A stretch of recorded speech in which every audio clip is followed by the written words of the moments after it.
ये एहतसाब आपने किस तरह करना है जनरल फैसल हमीद साहब का और बाजवा साहब का?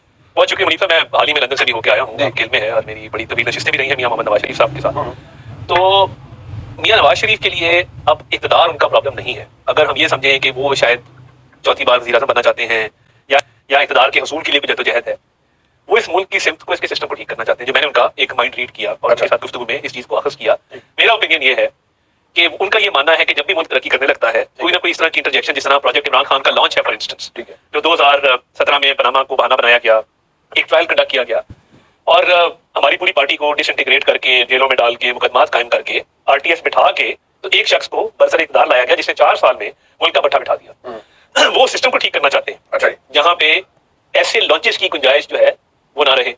और उनका माइंड ये है कि पाकिस्तान की अगर सिमत ठीक होना है, इसकी मईशत की बहाली होनी है, इसकी इंटरनेशनल लेवल पे वो साख बहाल होनी है, तो फिर ये पूरे सिस्टम को जो है वो ठीक करना पड़ेगा। ये ख्वाहिश तो मियां नवाज शरीफ साहब थोड़ी पहले से थी। 90 की दहाई में जब वो फौज के एस्टैब्लिशमेंट के कैंप से निकल आए, उनकी लड़ाइयां तो उस वक्त शुरू हो गई थी। बाद में 99 का कू हुआ, बाद में मियां नवाज शरीफ खुद इक़्तिदार में आए 2013 में। आपको मैंने क्लिप दिखा दिया, वो जनरल मुशर्रफ की अकाउंटेबिलिटी होनी चाहिए, यही नारा लेके आए। रिस्पांस आपने देख लिया, हालत आपने अपनी देख ली, बता देता हूं।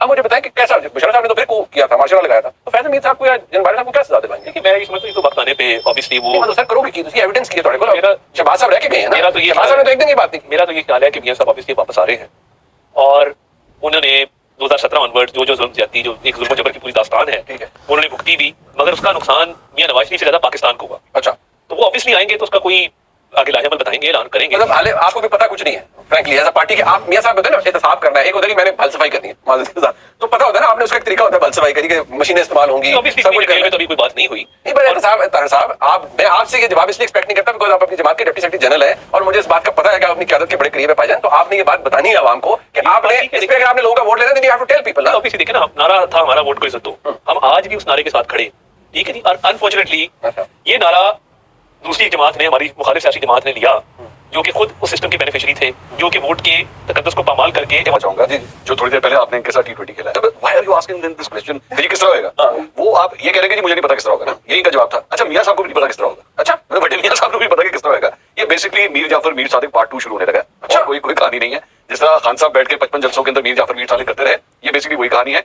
दूसरी बात ये, आपके ख्याल में इन्होंने अभी पाकिस्तान तहरीक इंसाफ के साथ जो पिछले 3 महीने में हुआ, इन्होंने नहीं देखा? इन्होंने देख लिया है, इनको पता है रेड लाइन क्या है। उन्होंने खुद भी देखा, उस रेड लाइन से आगे हमने नहीं जाना, हमने नहीं जाना। इनको भी चढ़ना है। ये कुछ नहीं होगा, एब्सोल्युटली कुछ नहीं होगा, तकरीरों की हद तक होगा। ये देखिए ज्यादती हो गई। बेसिकली पूरी कौम को 2016 से 2018 के फ्रेम पे ले जाना चाह रहे हैं। वो चाह रहे हैं कि आप 2022 को भूल जाइए। बट क्या 2022 है ही नहीं। फैक्ट है कि पीएमएलएन के पास ऑप्शन ही कोई नहीं है। उन्होंने ये चीज वापस लानी है, उनके पास कुछ बेचने के लिए है नहीं। अच्छा, वो इसकी वजह क्या है? इसकी वजह ये है कि मौला जट जो है वो सुल्तान राय साहब ने ना, वो उसके अंदर हीरो थे ना, ठीक है।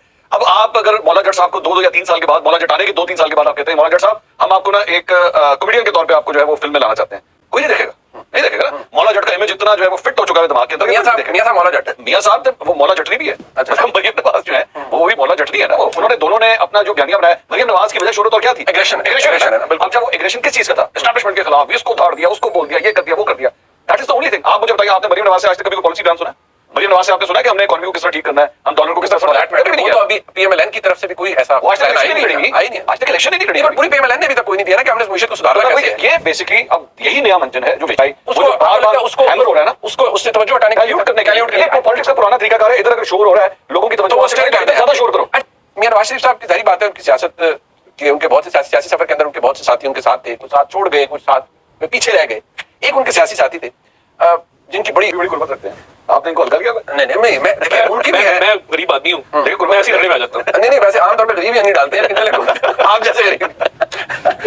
मंजूर साहब, मैं साहब साहब के बाबी जाना था, इस पे ऊपर तर्जीह दें। सर देखिए, मैं आपको चले खबर दे देता हूं। ये फैसल माडा साहब थोड़ा सा आगे चले गए, लेकिन वेंट अ बिट टू फार। नहीं, ये जो बाकी बीपी लोग हो गया, शो हो गया, ये सारी और चीज थी। मियां साहब ने जिस दिन ये सब कुछ कहा था, जिनके बारे में कहा था, मेरी उनमें से एक साहब से बात हुई थी। मैंने उनसे पूछा था कि जनाब ये नवा गट्टा खुल गया था, की करना है? तो उन्होंने कहा कि जी अगर ये लोग ये समझ रहे हैं कि मेरे बारे में इस तरह की बातें करके अपनी इलेक्शन कैंपेन रन करेंगे तो इनकी खामख्याली है, ऐसा नहीं होगा। अच्छा, और रेलेवेंट क्वार्टर्स तक भी वो बात पहुंचाई जाएगी। ठीक है, तो मेरा ख्याल में, चूंकि मुझे बताया गया कि पहुंचा दी जाएगी, तो मेरे ख्याल में पहुंचा दी गई है और फिर वहां से यहाँ भी पहुंचा दी गई है। और जिस